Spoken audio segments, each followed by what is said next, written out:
ఎవరు ఏ భక్తి కార్యక్రమం నిర్వహించినా ముందుగా శ్రీ గురుభ్యో నమః హరి ఓం అంటారు.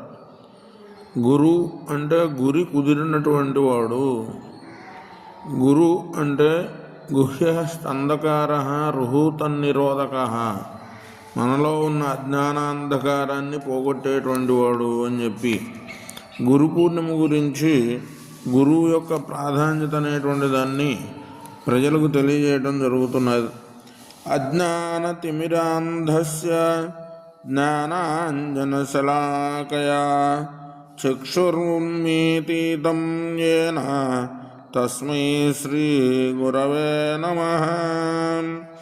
గాఢమైన అజ్ఞాన అంధకారము చేత నిండుకొని ఉన్న నేత్రములను జ్ఞానమనడి కాటుక పుల్ల చేత ఏ గురువు అయితే నేత్రములను తెరుచుచున్నాడో ఆ గురుదేవునకు నమస్కరించుచున్నాను.